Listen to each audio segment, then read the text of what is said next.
So I'm Dave Hampton. I'm head of Stonebridge Biomedical based in the Netherlands. Today I'm just outside of London and I've been a expat entrepreneur for about 10 years over here now.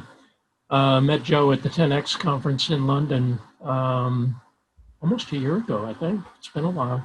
It'll be Um, February, so it feels that long it ago feels when that long. we Feels were, like a whole different world. We never thought we'd be like this. yes. Um, And it seems like a bit of an odd topic to be talking about travel when none of us really are. But I kind of take the long view on these things. And one of the things I really enjoyed as an entrepreneur and a freelancer over here was the chance to travel, have dinner in different places, meet people from different countries. It's been a very rich life, and I miss it a lot now that we're locked down. So my guilty pleasure was following digital nomads and people sailing around the world on YouTube. And when Joe approached me about a talk, it really got me to thinking about if you take the long view of where do we go from COVID uh, a year from now, maybe when things are a little bit more open again and the world has a bit more possibility. Um, what if we think about not only what new business we could start, but where we would start it? Could you take a bit of a lifestyle upgrade in conjunction with doing your new business idea? So, what I'm going to do today is discuss a little bit some of the spin if you want to do entrepreneurship in medtech as an expat, focusing a little bit on the things I know most about, which would be the coming from the U.S. over here to Europe. So I've got some fairly high level slides, only about 10, but I will send Joe a detailed presentation. If people want the links and some of the text and stuff, Joe has that he can send out or just contact me through the group. I have already saved it in our shared MDG premium folder that people have access to and likely have forgotten that they have access to. Oh, So, I haven't sent you the detailed one yet, but I'll do that shortly. okay, so I'll go ahead and have you share your screen. All right. You have the power to do that at the bottom of the Oh, screen. how do I do that? Do I share screen? Yep. Ah, okay. This is going to take a minute. Sorry. It always is in different ways.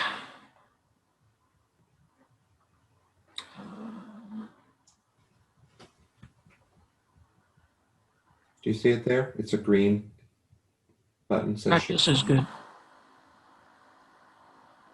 Okay, I'm just looking for the right bit here.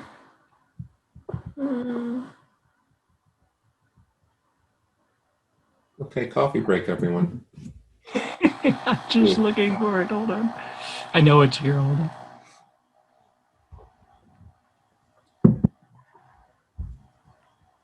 You're going to fire me.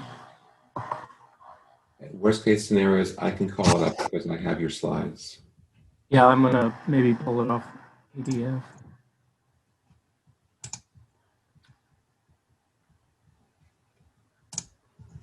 Okay.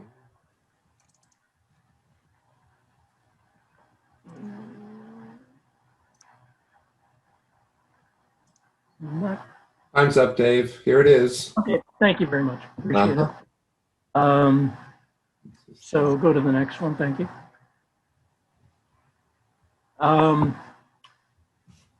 one more. Thank you. So what I'm going to focus on in comments today is really the idea of a self-initiated business expat. This would be distinct from folks who put on a backpack and want to travel around the world, or people who move with family for lifestyle reasons, those kinds of things. A business expat is one who's a legally working individual self-initiating into temporary residence abroad in order to accomplish their career goals. So this is really the idea of legally working in temporary residence is really what defines the business SIE. There's a good paper from 2016 by Vance that really was the first one to look academically at some of the what he calls an expatpreneur, but a self-initiated expat, and he breaks them into two different types. One is the group that really creates something from nothing, pre-departure, self-initiated expats who are in their home country thinking about the business they want to form and where they want to live while they do it, and then put their plan into motion and go. This is distinct from the transitioned ones who are over on a corporate assignment or some other temporary assignment and decide during or after it that they're going to break free and start their business rather than repatriate home. For expats and entrepreneurs, a lot of the personality traits end up being pretty similar. So if you can do one, you can likely do the other. Expats, they always focus on openness, conscientious, extroversion, agreeable, and emotional stability. A lot of that's necessary for the entrepreneurs as well, who are taking initiative, personal responsibility, self-management, and a lot of flexibility and resilience. All of that really comes together in kind of the personality type that's going to have the most success translating their business and their lifestyle out of their home country. Your experience that if we lack these 5 traits that we really should not bother? Sorry? Is it your experience that if we lack these 5 traits that we really might rethink our I think if you were going to be an entrepreneur anyway, you probably have most of what it takes to do it as an expatriate. I think the people who have really close ties to their home country or who really struggle with change in their personal life is the ones who I've seen really get homesick and not last very long. Where were you born? Cleveland. Heard of it. So I'm sort of a transition one. I was a corporate research director and fellow at Medtronic. Was leading a research effort there on new resuscitation techniques. The company decided to close the research group. I took a sabbatical year and came over to Cambridge to get a business and biotech degree. So it was really a bit of a reset for me in 2005. And I took an expat assignment with Medtronic, but really by that time I had the bug that I was enjoying living in Europe. I was enjoying the opportunities I had over here and just a different lifestyle. So I left Medtronic in 2009 and started my own business here. So we've had 2 successful startups in the last decade. One of them was and it was this group of founding people. We made an antibacterial coating that could be applied to consumable medical, especially urinary catheters. That's on market now. Another one was a surgical monitor that I did with a Mayo Clinic physician. This is for when they reverse neuromuscular blockade in surgery. They want to know when it's safe to extubate the patient, when they can breathe independently. So we made a very simple monitor, almost like an oximeter, but based on nerve conduction for that. And we exited that a few years ago to a Swedish company. So that's given me a little bit of means to kind of keep doing the entrepreneurship thing here and just keep turning it over. So A couple things. One is first Dwayne says, "Yay, let's go Cleveland." But when you say here, I understand you have homes in the UK and the Netherlands, yes? I do. And has your work been, do you consider the headquarters, if you will, the UK? And Netherlands is just a vacation home, or is there something like what? Help me understand.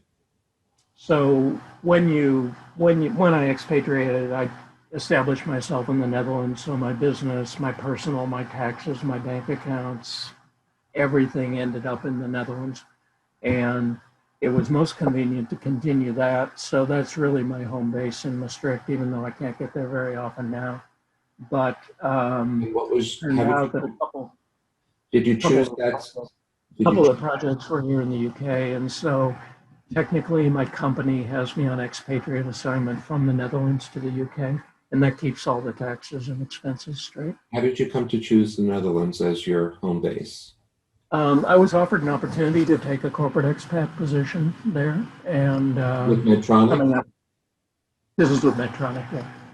So this Uh, all happened as an offshoot of your career with a very well-established company, and then you decided to stick around. yeah. So I was with them in the Netherlands for about 2.5 years, and then decided to leave and do my own thing. So I took advantage of a severance opportunity and used that as seed capital to get started. Okay. And at that time, you went straight away into one of the two ventures that became fruitful, I did. and now you're very rich. I wish. I'm rich in experience, certainly. So You wrote here, transitioned. SIE is in the middle of your picture here with this white bow tie of sorts. What's going on yeah, there? when you graduate, you have to kneel in front of the vice chancellor and get benedicted and blessed when they give you your degree. So Degree in what exactly?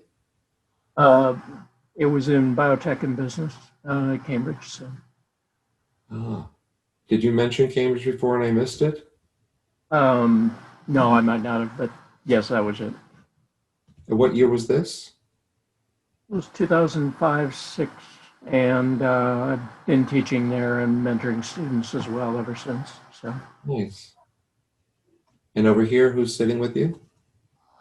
this was part of our founding team. So myself on the left, our financial uh, finance officer, who subsequently went off and worked with some venture capital firms. And then our business development specialist, who is now up with the University of Nottingham doing IP spinouts, and our microbiologist on the right. She's moved to Australia now and is doing venture capital consulting down there. So everybody's been very successful. So if you want to go to a country, being an entrepreneur isn't the only way to do it. These are various ways that you can actually become a working resident. I went in as an expat assignment from my employer after going in as a student. It used to be much easier to transition a student visa over to a working one. That's become a bit more difficult, but it was a nice gateway because it got me into the network at Cambridge, and sort of there were people I could call, there were suppliers I knew, there were investors I'd met that I could really draw on for getting my own work going. If you're rich enough, you can buy your way in. You can make an investment in a country and buy some real estate for 500,000 or a million, and you can get in. Some of the smaller countries are working on nomad visas now, where if you want a temporary stay to work as a nomad while you're traveling, you can do that. If your grandparents were citizens, a lot of times you can get EU citizenship by virtue of that. If you get married, you can get kind of conditional citizenship, but if something should happen to your spouse, you sort of lose your underpinning. I had friends in the Netherlands, spouse died of cancer, and she was told to leave the country in 90 days. And so you really need to find your own independent leg to stand on. What I'm going to focus on today is how to make the connection if you want to come in as an entrepreneur. And there's a link here, the European Startup and Entrepreneur Visa Index, that keeps just a current list for all of the countries of what the websites, the requirements, and how you apply in order to get in. You want me to click on that or no? No. That'll be for later. Thank you. I'll summarize, though. I think the startup visas generally are pretty similar country to country and have changed a little bit in the last few years. So it used to be that you would get what was called a tier 1 visa, where you could come across as a graduate person, a person with special skills, a person who wants to do a startup. Those have all gone away now and are replaced by startup visas that are much more directed towards helping you to make a successful business once you arrive. So, for example, in the Netherlands, there's what's called the orange carpet pathway, 1 year renewable visa that you can use to come in and get your business underway. And if it's successful after the first year, you can renew it and continue to work on it. The UK has two types, what they call an innovator visa, where it lasts for a longer time, but you have to put £50,000 in as investment in order to provide seed capital for your business. They also have a startup visa, which is 2-year, non-renewable, no requirement. The difference is really that the innovator is for experienced business people, while the startup visa is really shooting for more early stage, high potential entrepreneurs. And every country sort of follows the same general structure. And the requirements are almost the same country to country. You have to have an original and genuine business plan that you're going to make a unique product or service. You have the capacity to run it, and you can provide evidence of that. It's really viewed as something that has a viable growth pathway that's going to provide national, maybe international benefits and provide jobs, tax revenues for the host country. That's all established by a facilitator or endorsing body. So they assign you to an experienced entrepreneur, incubator, accelerator, academic group who will evaluate your business plan, help you develop it, partner with you in making the application, taking responsibility for you, and helping you to make sure that your business is successful in the new country. In some cases, we said you need investment fund. Depending on the country, UK requires English language proficiency. The Dutch don't. Able to support yourself for 1 year. That's pretty universal. But those are also fairly low bars. You have no recourse to public funds. So if you have to start taking any kind of assistance money, then you're in trouble. So, but these are actually pretty achievable for anybody that would be starting a business and just wants to start it in a different country. Let me ask, I expect the answer is no, but let me ask the group if any of you have ever considered uprooting your life and moving to another country and doing business there. Just leave a comment. Eddie, I'll be interested in your situation. I know Jane's from the UK, right? And that's why you're in the UK, I think. And Jan, you probably have a few examples as well. So Jan says yes. So let's bring Jan on. Ed says yes, that's right. Andrea has been moved twice, and Jose has considered it too. We'll bring our friends on. Huh, even Jorg too. Well, whoever wants to start first with your own considerations and what kept you in the States. Jose, you want to go first? Sure.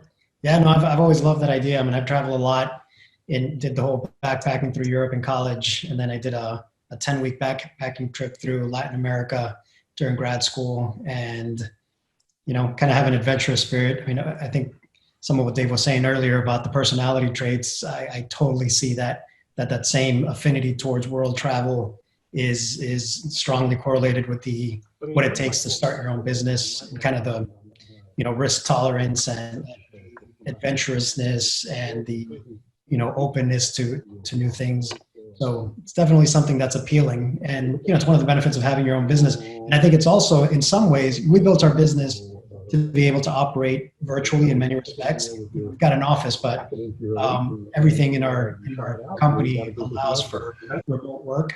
And it's one of those things where I could see us taking, maybe not a 2-year sabbatical, but 3 months, 6 months working somewhere in Europe or Latin America. Totally. And Dave, therefore, Jose in that case would be an American expat and just pay his taxes as he normally would? You do. Is So expat there's all about taxes? Is that the whole thing? If expat, then we're talking about where to pay taxes. Is that the whole concept? you pay taxes in your local country, so I pay taxes in the Netherlands. And and then U.S. taxes you no matter where you earn money in the world. And so you file a parallel tax return in the U.S. That's not as bad as it sounds, because just like you get credit for state taxes, you get credit for taxes paid in the Netherlands or elsewhere.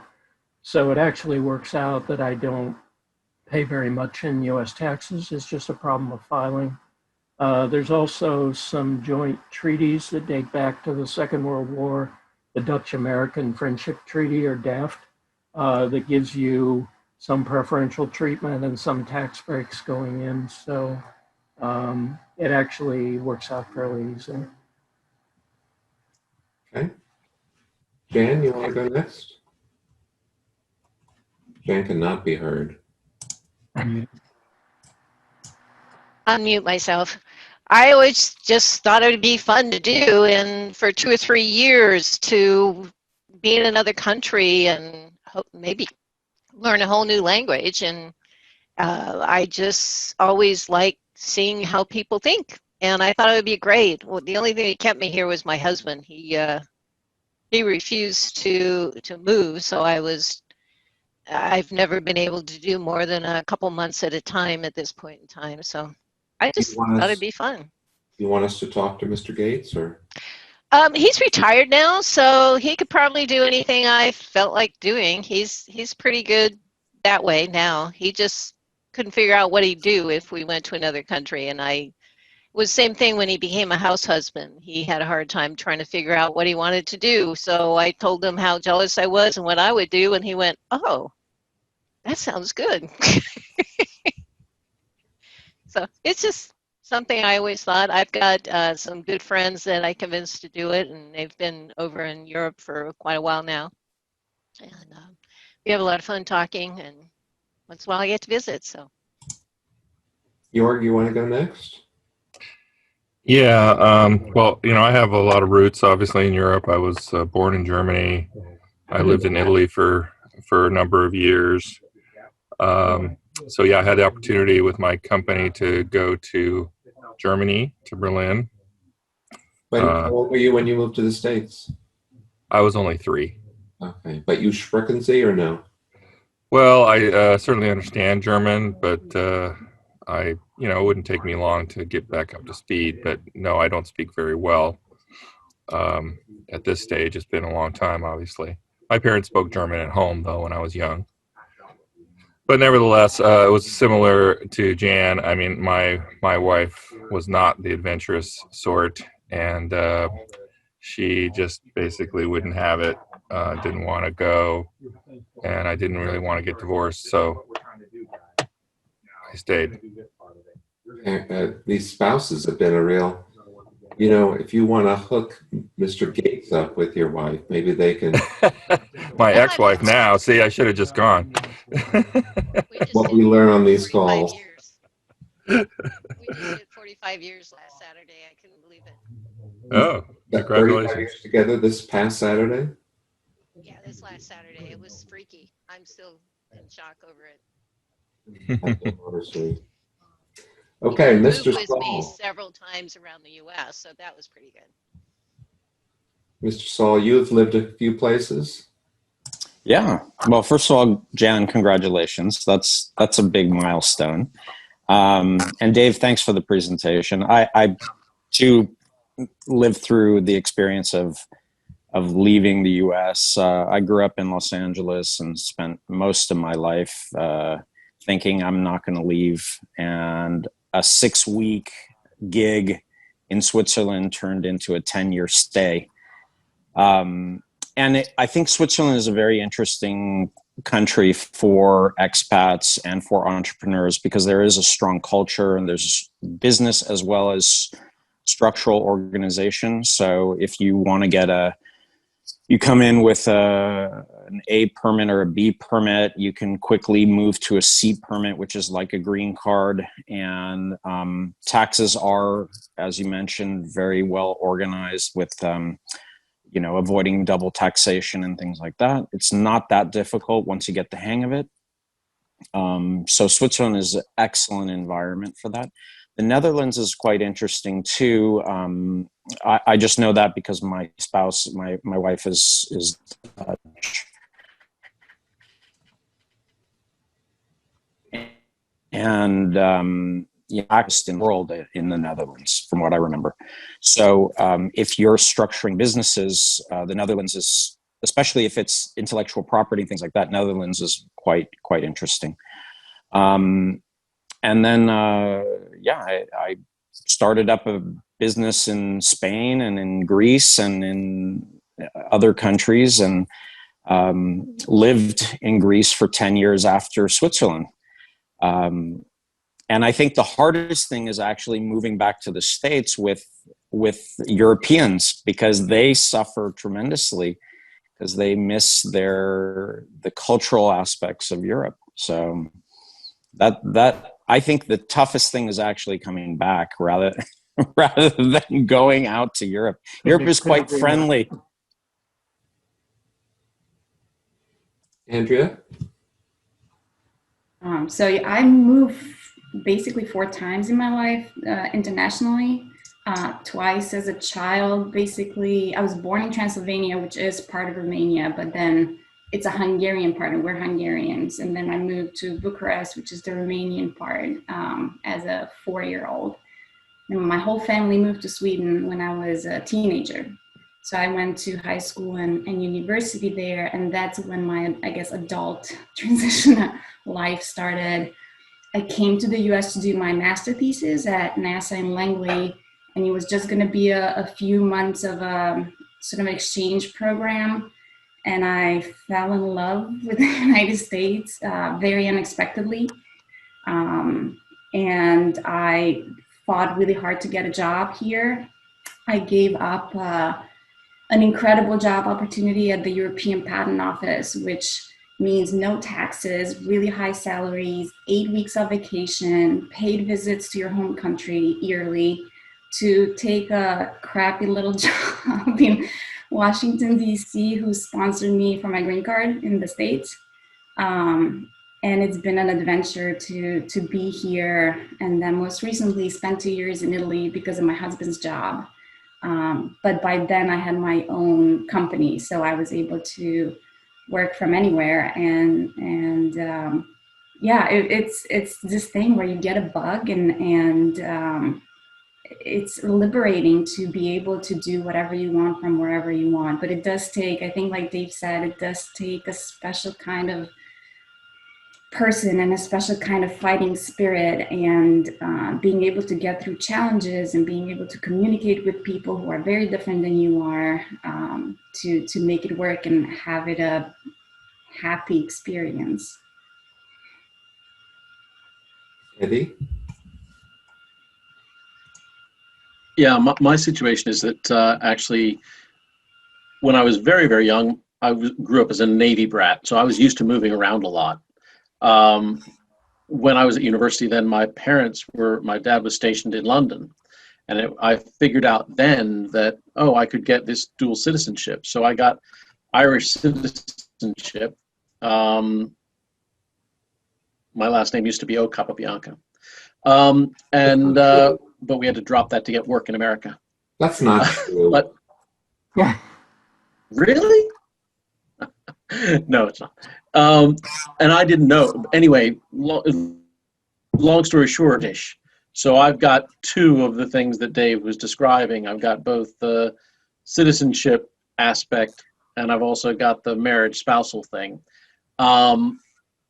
But interestingly, because of the citizenship one, I've never on either side of the Atlantic been classified as an expat. So I never get those juicy, tax advantageous deals.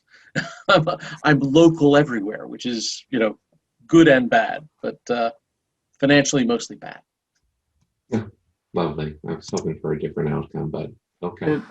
The UK will let you take a dual passport. The Dutch think you can only have loyalty to one country, but if you get old enough, you're over 66, you've been in the country for a certain number of years, you haven't been arrested for a felony, they'll actually drop the language requirement and let you have a passport. So if you hang out long enough, it'll come around.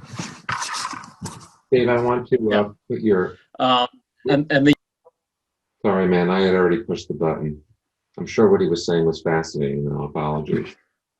I'm going to put your. We'll come back to Eddie. I want to put this slide up because I think it looks interesting for us. Tell us what all of this is about. It looks rather complex. So you've got to admit to the country now, and you've got to start establishing your business. And while it's the same as thinking about establishing your business in a home country, you have to do a lot of things locally. And so for me, I really start with getting the accounting set up. So there are accounting firms that'll take care of your business organization, your filings, your legal structure, your taxes, your reporting.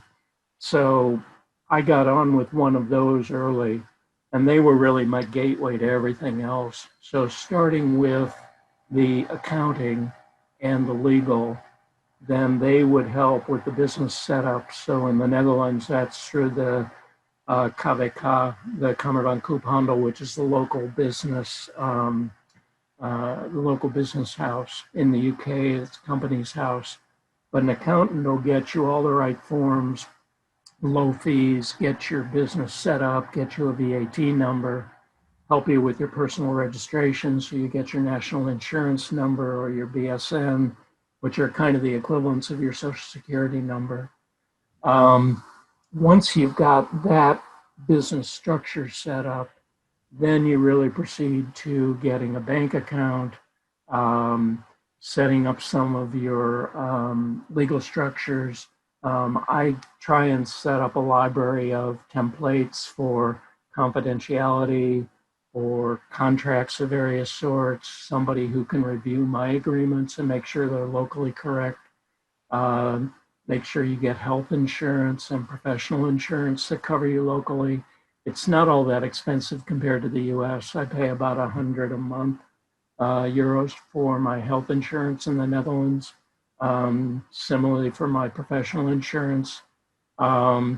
It's travel insurance, premises are not really that expensive. So setting yourself up is not a big ask. I did get a PA who I have for 2 days a month. She has a lot of local knowledge, can translate things well, knows who to call if there's an issue. And that's $250 a month. And that is worth every penny because it unloads me. And it also keeps me from having to stumble around for a full day trying to find the right person or the right office to get a question resolved. Finally, there are cultural intakes available that are normally a part of taking your local visa. So for example, in the Netherlands, you go through a process called the inburgering, where they will actually give you orientation classes, language classes, various kinds of support at no cost. They can go a little overboard. When I first came and went through all the intake interviews, went to the language classes, I would spend about an hour in class, and then they put me out back with a hoe and a rake in the garden. And this went on for 2 or 3 days. And I finally went to the head of the school and said, why am I doing this? And he said, in the intake interviews where you're describing what you do, we decided you couldn't do anything. So we decided to teach you a trade. You could be a gardener, a seamstress, a cook, a handyman. And we decided you look like the gardener sort, so we're helping out. I said, you can call me Dr. Hampton. They said, this happens all the time. But they do try to help. And so their answer was, we took a look at you. You looked skillless, so we thought we'd teach you a trick. That's charming. Yeah, bless their hearts. But yeah. You wrote a comment about your prime minister. Sorry. Oh yes, you said that you couldn't have double passports in the Netherlands, but that's not true. Even our Minister of Internal Affairs has a double passport. She's always also Swedish. It's special circumstance. It's if you're married, but it's not as easy. Oh, okay. It is easy enough. Okay. If it's changed, I love it. I'll get it. Originally, I was going to get the UK, so I would have the full EU, and then Brexit happened, so I've been thwarted. So. Well, you You know, mentioned talk afterward. Maybe Lou can give you a Yeah, handle. no, I'd be interested in that. Thank you. more, but also you said you were from Maastricht, and that's a city that's, I think, 2 miles from the Belgian border and 6 miles from the German border. So it's a Yeah. very international city. Um, but you really have to set up your structure country by country. So for someone like me that needs a presence in the U.S., I registered as a foreign country and got a bank account in the U.S. and do my taxes. So the business goes with my personal. I need a parallel structure in the U.K., the Netherlands, and my personal situation. So there's a fair amount of kind of getting things organized and getting the flows right. So the business is separate from the personal. Each country is And I think organized, and I can exchange between them. 50 a month, you have somebody handle all of this for you. Yeah. Yeah, it sounds like a good use of. The accountant and the PA are really helpful in this. Yeah. In general, the countries have policies for helping new businesses get access to capital, knowledge, innovation, and global markets. The Ambitious Entrepreneur Program in the Netherlands, the Innovate UK, along with the Academic Health Science Networks in Britain, are all set up to really help with early stage grants for market evaluation, proof of concept activities. Tech Leap is set up in the Netherlands to really help you with sources of capital and finding facilitators for your new business. There's European-wide, the Eurostars and Horizon grants. So there's the structures of how you raise financing are a little more reliant on grants early on. But there's angel, venture capital, the usual financing structures that you would find. COVID has created obviously some shifts in what's being funded and what funds are available for what. OSIT actually keeps a pretty good list of what's going on, and there's a link. You don't have to hit it, but there are ways of staying on top of how COVID's impacting financing and business in the various countries. And just to talk about COVID a minute, most of the countries really do recognize that when this is over, they need entrepreneurs and they need new businesses, and they're going to need new jobs and exports and new sources of revenue. So they're making accommodations to the rules this year in order to support small businesses that are bearing a burden under COVID.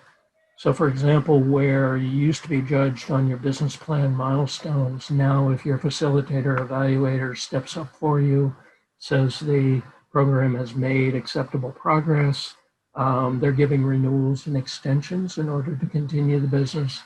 Usually there's requirements for hiring a couple of people and maintaining them for a certain amount of time. Those are being waived right now. Given the furlough programs and the difficulty in raising revenues.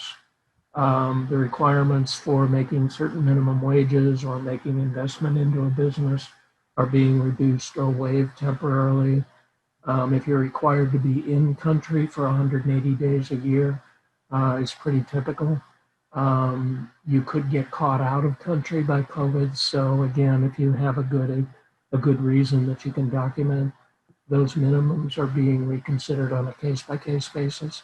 So the countries are trying to be flexible and not discourage new entrepreneurs, new business, startup activity. This is kind of temporary and evolving all the time. But what I'll leave with Joe has some links to some of the current programs.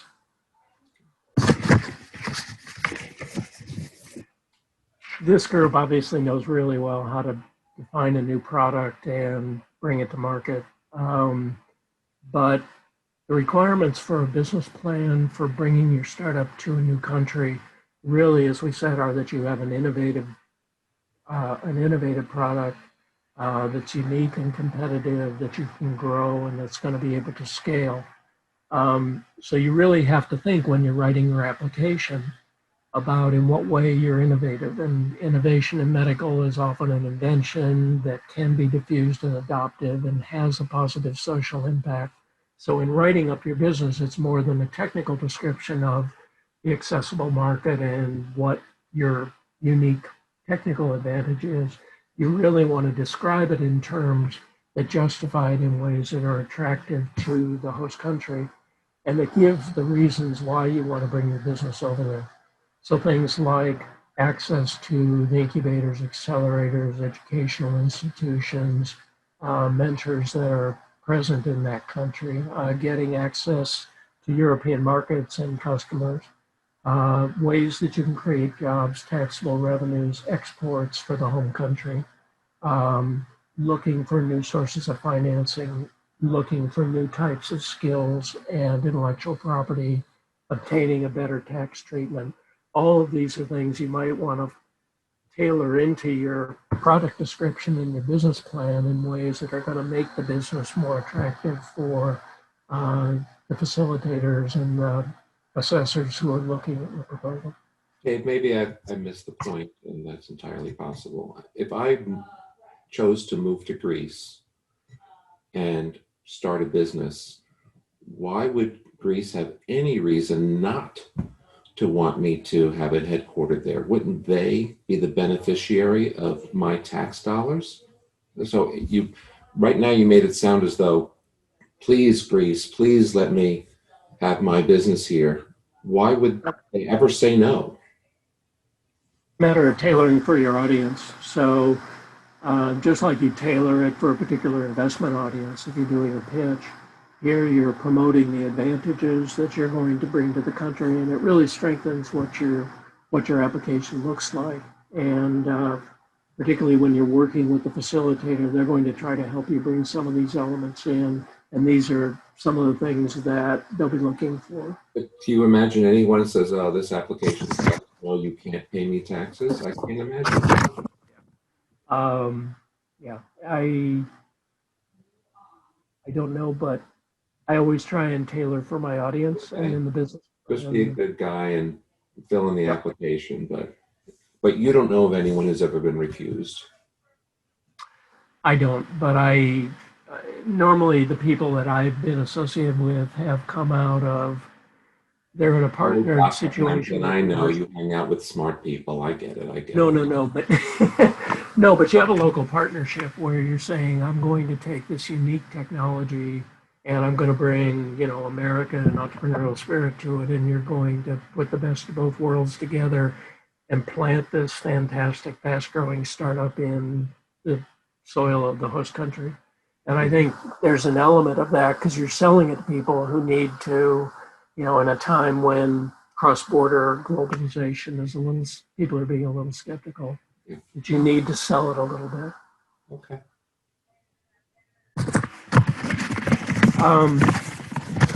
It's important again, and there's a lot of really good regulatory resources in the MDG group, but it's important again to know what kind of a regulatory environment you're getting into and operate professionally within it. Right. So the CE mark process, the change to MDR, what's happening now with Brexit, a lot of that is very well documented in the online sites. So there's a very well laid out process that everybody follows in order to get their product through a process and into the market. That makes sense. Gathering the core standards together, 13485, the risk standard, the usability standards, some specialty standards depending on your product. It's important to read those and understand what's in them at least a high level. Someone who knows them. Yeah, because and the Estonian Standards Institute, it's been mentioned before, but you can pick up these standards for not very much. And there are good orientations to help you walk through them. I found that one of the best ways to get your feet under you is just to establish a little quality system. I've written for my business a quality policy, a quality manual based on the 13485. It's 20, 25 pages. It's not much. And then some subsidiary structures under that. You can pick up templates online or work with a local QA person. And it gives you some professionalism. And when you're working with somebody, you know what to expect from them. In a contractor, when you're asking for a component, when you supply somebody with something, what the requirements are going to be and how you're going to successfully set up a plant or get a CE mark. So I think, without going too deep into the professional processes, it's a good idea to look professional and really adopt the practices of the country you're going to. And I actually have a local quality person who does an independent audit and tells me, where I'm short. And it's kind of a twice a year thing. It doesn't take much. And then I think having local partners and having a community where you're going is really important. I've talked with Joe about this before, but having some good working partners. I think you're moving something on your desk. Don't do that. It makes a lot of noise. Business partner, a clinical partner, but you have somebody local that brings complementary skills to what you do. So you're really forming a working unit that's the basis of the business. I think relevant local groups. I've become a big fan of meetups during the last year because there's lots of local interest groups for artificial intelligence, for digital health, for startup pitches, for investors that you can get involved with, which really help you meet the people and get involved with the community. And the high quality networks, things like the MDG group, which I really appreciate everything Joe and all of you do with this.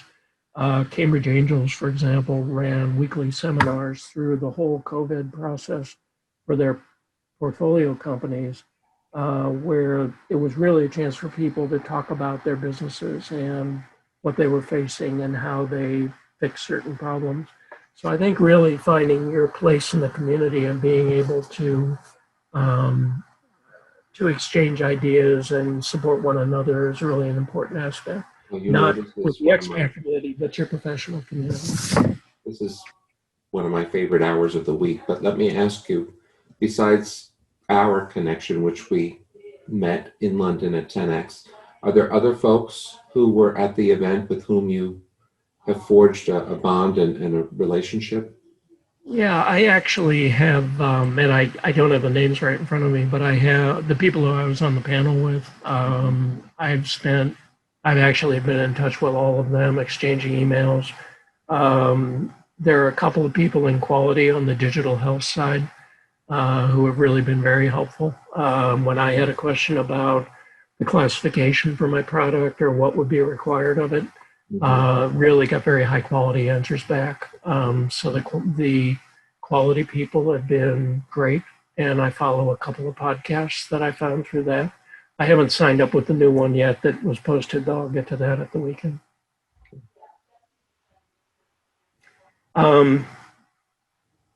Make a decision to go, take the leap, set up your business and run it, but don't let it consume your life. There are a lot of great reasons to do this. You're entrepreneurial overseas, but you've really got to take the time to actually spend the time and enjoy what you came for. Bottom My left, daughter, is this one of your homes? No, my daughter, her home. So, yeah. Yeah. So, but I've taken up some local cooking that I enjoy a lot. I'm in sailing classes next week, which are running despite COVID. And really looking forward to getting back on the road again when this is all done. I'd love it if you talk to us a little bit about the businesses themselves. You created two. What was the first one, and what can we learn from your experience? So the first one was we were spinning out a medical material from the University of Nottingham, and this was a dip coat polymer that they had developed and published in Nature Biotech. And what it does is normally when you're trying to keep bacteria off the surface of medical devices, you put silver or antibiotic or something in that'll kill the bacteria on the surface. The idea here was that we would make the surface inhospitable. The bacteria would land on it, not like it, and leave. And so we got the polymer stabilized and consistent and manufacturable, set up a small manufacturing facility in an incubator north of London. It's an old Unilever site that used to do ice cream research, and they've started a little medical incubator in there. And I think we pay about £1,000 a month for a nice laboratory space and all the supplies. So we have a little clean room in there. We're able to dip coat product. And so we have that 13485 certified. We got our CE mark for the product and have taken that into clinical trials. We verified that, in fact, we are able to decrease bacteria on the surface by about 95% without killing or harming any of the bacteria. The problem we've run into at this point is that both the NHS, investors, the FDA, all want to see a clinically meaningful endpoint. Simply not having bacteria on the surface isn't enough.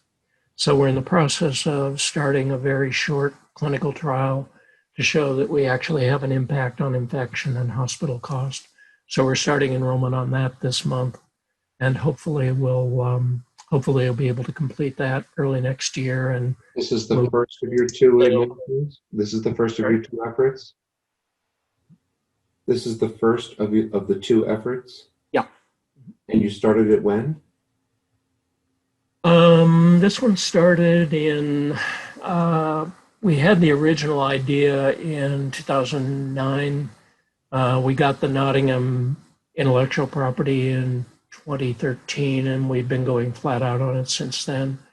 My role was really getting the product to market. I'm not a great salesperson, so we hired a CEO last year who's really taken the reins of marketing, sales, business development, and I've changed to CTO now, and I'm really working the business from that. But I've been able to hold on to a good chunk of it, and I'm still on the board. So, Jonathan asks, can your technology be applied to the food industry? Yep. We took a look at, we initially were looking at it from a standpoint of coating infectious consumables, any shunt, stent, catheters was just sort of the first demonstration project, endotracheal tubes, that kind of thing. We did get approached by a Swiss company who was looking at it for food packaging.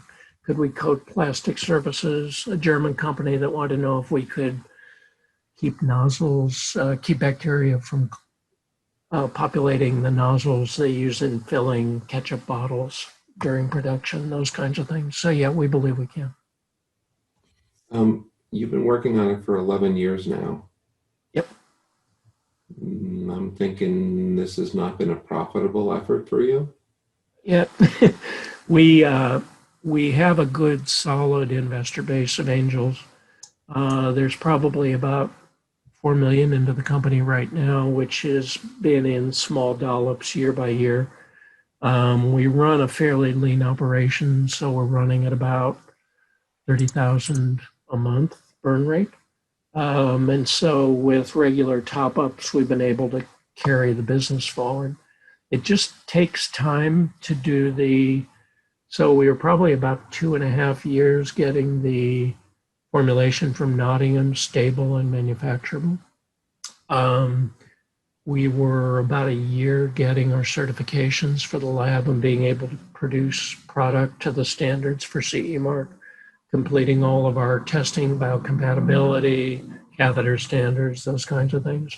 So we got our CE mark in late 2018 and went into clinical trials then.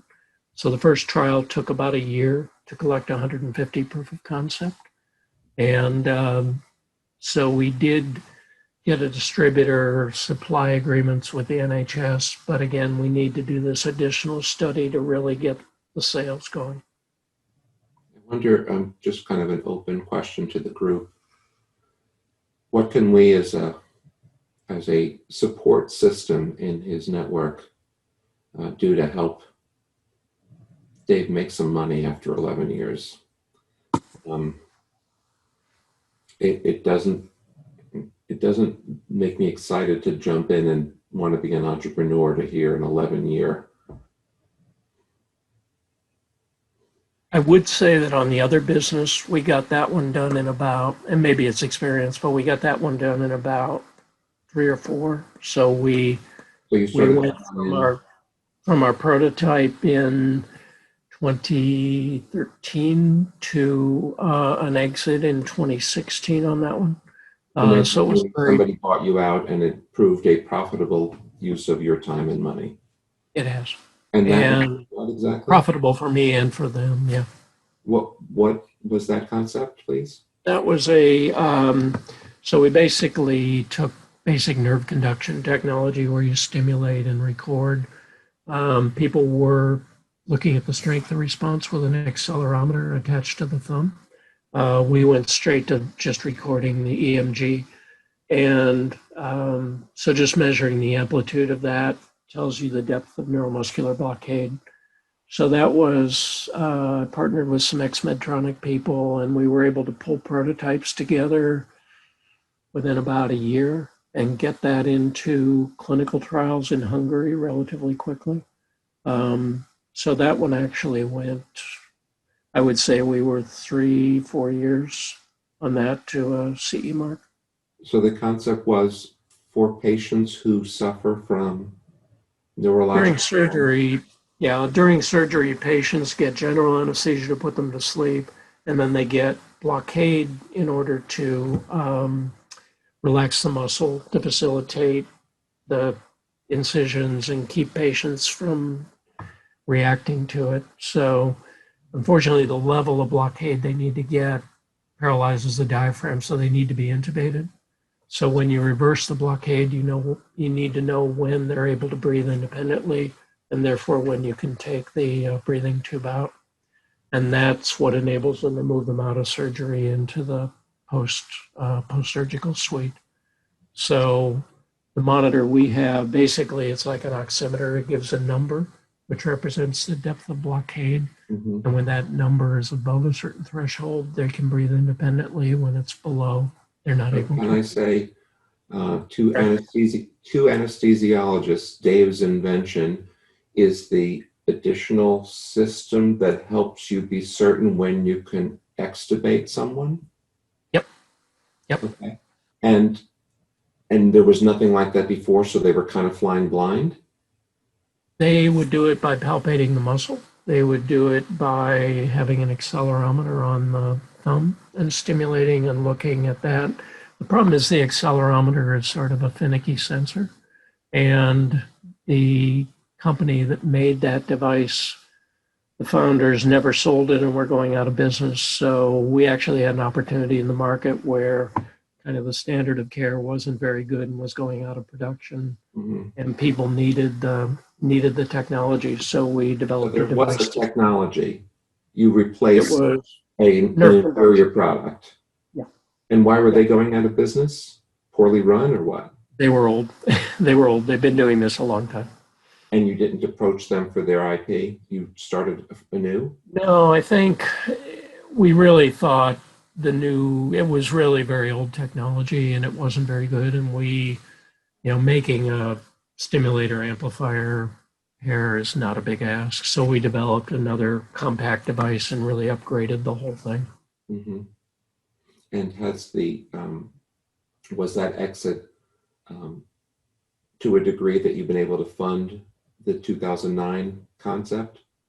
So we were purchased, and we were purchased by Senzime AB up in Sweden, Mm-hmm. and they say it was essentially an all-stock deal. So our fortunes rise and fall on the basis of the stock price, but it has done reasonably well, and that's enabled me to do some reinvestment in the other business.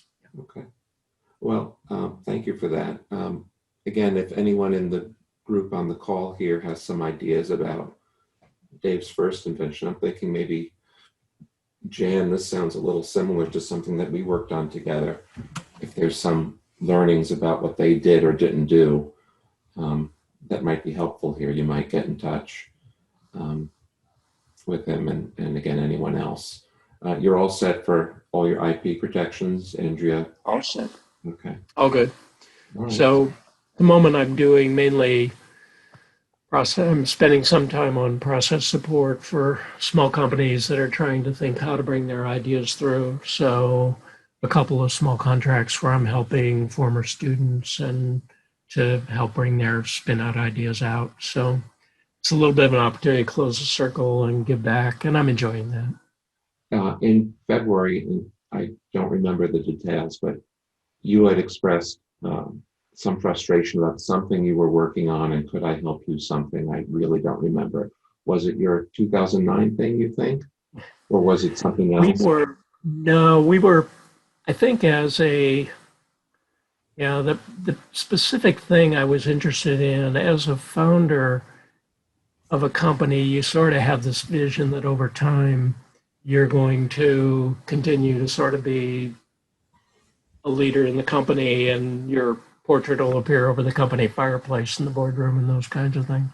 I think there's sort of a natural transition for a founder where you're running the company a little bit opportunistically and really focused on what you can do to bring people alongside to get the product to market. And when you transfer into the market and you start to bring in professional leadership and really start to look at revenues and larger investors and a bit more organization, it's a different skill set, and it can be a tough transition. And so part of what I was talking with you about then was how do you know other people who successfully made that transition from a founder-led to a professional-led startup?